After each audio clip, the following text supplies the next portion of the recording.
పిల్లల హాస్పిటల్ హుజూరాబాద్ పట్టణంలో ఏకైక 24 గంటల వైద్య సేవలు అందించే ఆధునిక పిల్లల హాస్పిటల్.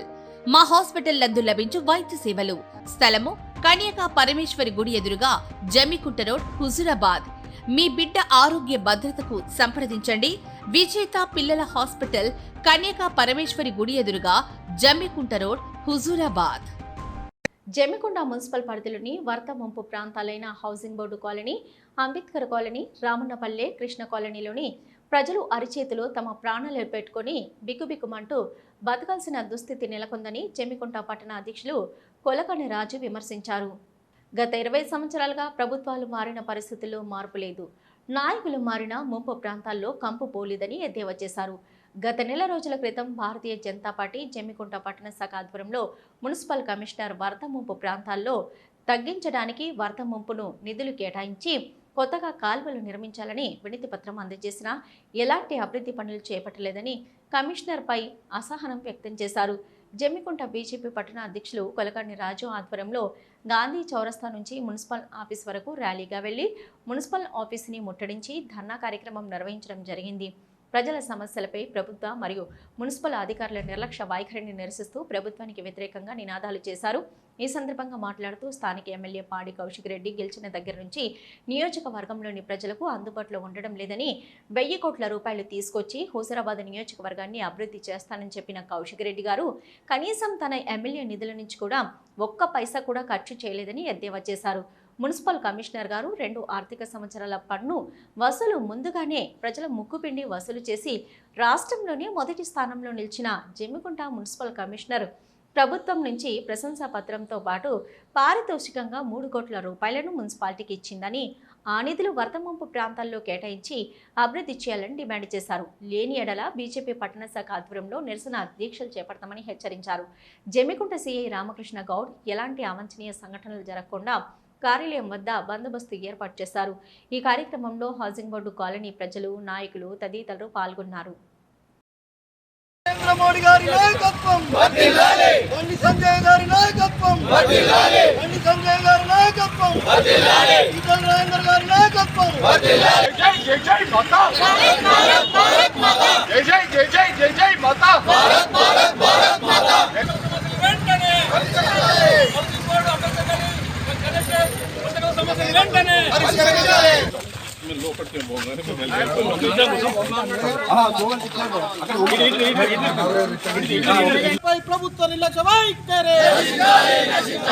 కమిషనర్ గారికి భారతీయ జనతా పార్టీ జమ్మికుంట పట్టణ శాఖ తరఫున హౌసింగ్ బోర్డు మరియు అంబేద్కర్ కాలనీ, గణేష్ నగర్, కృష్ణ కాలనీ, రామన్నపల్లిలో వర్షాకాలం వచ్చిందంటే వరద నీటితో ముంపు ప్రాంతాలన్నీ ఇళ్లలోకి నీళ్లు పోయి వస్తువులు, ఆ ప్రజలు నైట్ పూట పడుకుంటే ఆ ఇంట్లోకి వచ్చి పడుకున్న వాళ్ళకి బెడ్లు తడిసి వాళ్ళు నిద్రలో ఎక్కడికి పోవాలో అర్థం కాని పరిస్థితి ఉందని చెప్పి మేము కమిషనర్ గారి దృష్టికి పేర్నెల తీసుకుపోయినాం.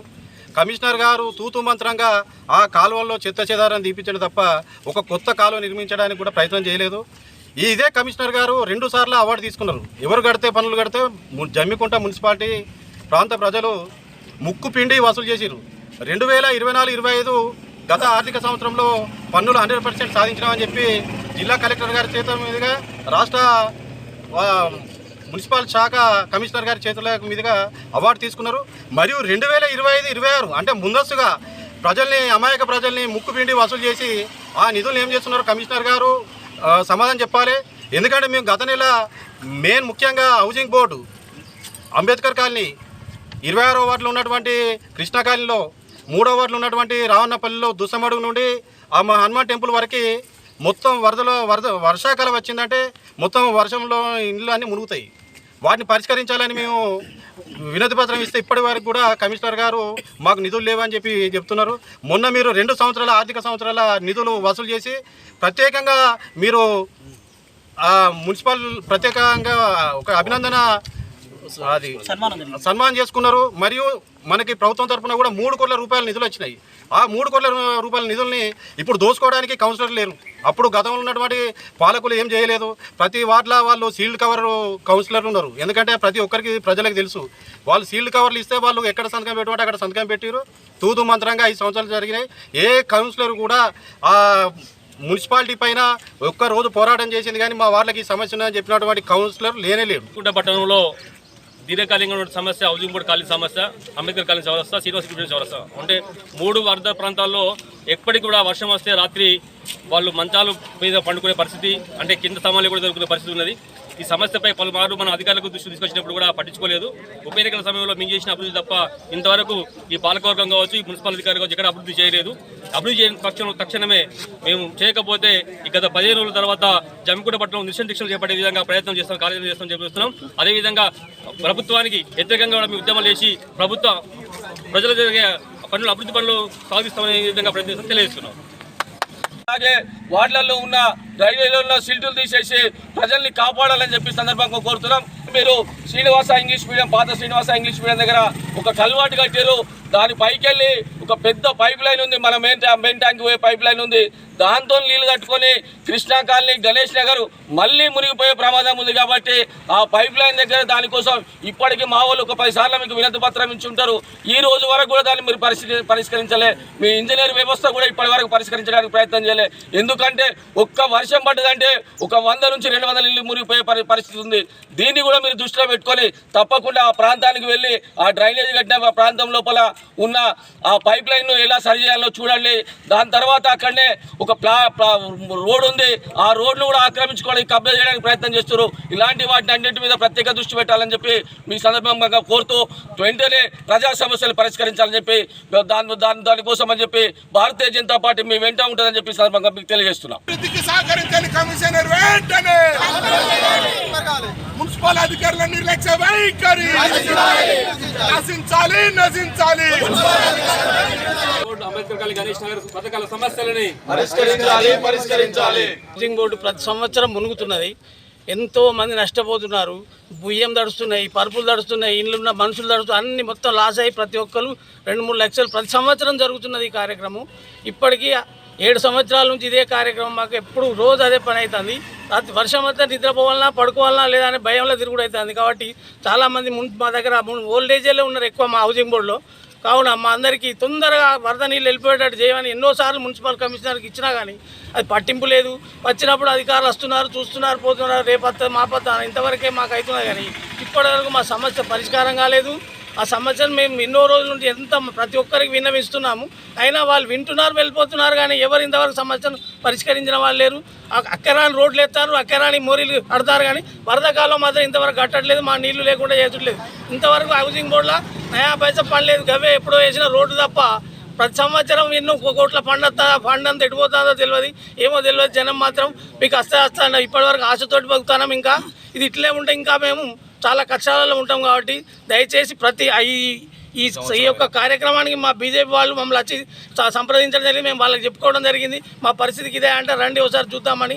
వాళ్ళతో పాటు మేము కూడా వచ్చి ఈరోజు హౌసింగ్ బోర్డు సమస్య గురించి చెప్పడానికి వచ్చినాం. మా కాలువ ఇమ్మీడియట్ ఎంత తొందరగా వీలైతే అంత తొందరగా కాలువ నిర్మించాలి. అలాగే నల్ల నీళ్ళు తాగుతున్నారు, జమ్మికుంటలో ఎంతోమంది తాగుతున్నారు. ఎవరికి ఆ నల్ల నీళ్ళ గురించి తెలియదు. అందులో వాసన వచ్చే నీళ్ళు తాగుతారు, తర్వాత దానిలో పురుగులు వచ్చే నీళ్ళు తాగుతారు, మట్టి నీళ్ళు తాగుతారు. దానికి ఒక ఫిల్టర్ పెట్టేసి, ఇంత పెద్ద మున్సిపాలిటీలో ఒక ఫిల్టర్ పెట్టేసి అందరికీ మంచినీళ్ళు ఇప్పించే బాధ్యత మున్సిపాలిటీకి లేదా? అది ఎవరు పట్టించుకోరు. ఎంతసేపు వాళ్ళు వచ్చే పనులు వాళ్ళకి అది ఒక్క సమస్య దేని గురించి కానీ శాశ్వత పరిష్కారం అనేది ఇంతవరకు జరుగుతలేదు. అప్పటి వరకే తూతూ మంత్రంగా వస్తున్నారు, పోతున్నారు. కాలనీలో ఉన్నటువంటి సమస్యలు మీ దృష్టికి పలుమార్లు తీసుకురావడం జరిగింది. అది ప్రతి సంవత్సరం ఒక సమస్య ఉంటుంది హౌసింగ్ బోర్డుకు. వరద కాలువ వర్షం పడ్డప్పుడల్లా ఒకవేళ తుఫాను వస్తుందంటే మా కాలనీలో ఎవరు నిద్రపోవడం లేదు. పండుకొని నిద్రలో లేచేసరికి కాలు కింద పెడితే కాలు తడుతున్నాయి, పరుపులు తడుతున్నాయి. ఒక్కొక్కరు బియ్యం బస్తాలు కావచ్చు, ఇతర వస్తువులు కావచ్చు, బట్టలు కావచ్చు, పుస్తకాలు కావచ్చు, నిత్యావసర వస్తువులన్నీ వరదల్లో కొట్టుకోబోతున్నాయి. ప్రభుత్వ సహాయము అందడం లేదు. ఒకవేళ అందితే గతంలో అంతే 1500, 2000, 3000 ఇచ్చారు. అది నామ మాత్రమే. ఇది ఎన్ని రోజులు మేము ఇంకా భరించాలి? మా కాలనీ వాసులు పనులు కడతలేరా? ప్రభుత్వం నుండి మీకు నిధులు రావడం లేదా? ఈ నిధులన్నీ ఎక్కడ పోతున్నాయి? మేము కట్టిన పనులన్నీ ఎక్కడ పోతున్నాయి? మా కాలనీకి వచ్చి ఒకసారి చూడండి, వరదకాలు చూడండి, అందులో ఏమి ఉన్నాయో. పార్కులో కూడా అసాంఘిక శక్తులు జరుగుతున్నాయి. హౌసింగ్ బోర్డు పార్కులో అసాంఘిక శక్తులు జరుగుతున్నాయి. అందులో క్రికెట్ ఆడతారు. చిన్నపిల్లలు కాదాడు, పెద్దలు వచ్చి ఆడుతుండ్రు. వద్దని చెప్పిన వెళ్ళేటోళ్ళు లేరు. మాకే ఎదురు తిరుగుతారు. అక్కడ పట్టించుకునే వాళ్ళు లేదు, ఒక సెక్యూరిటీ లేదు. అప్పుడప్పుడు పోలీసు వాళ్ళను కూడా హౌసింగ్ బోర్డులో తిప్పండి ఒక్కొక్కసారి. ఆ పార్కులో ఏం జరుగుతుందో తెలుస్తుంది. ఆ కాలువలలో సీసాలు అవపడుతున్నాయి. మొరీలకి వెళ్ళి నీళ్లు పోతలేవు, మురుగు వాసన వస్తుంది, దోమలు కుడుతున్నాయి.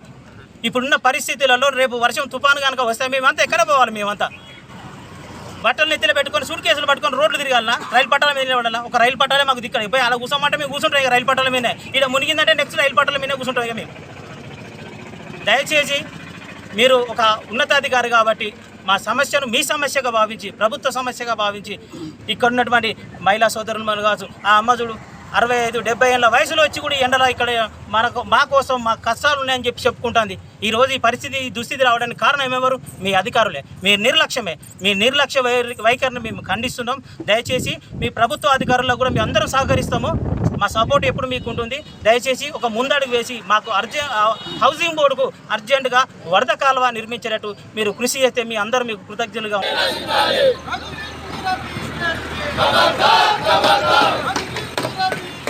ఖబర్దార్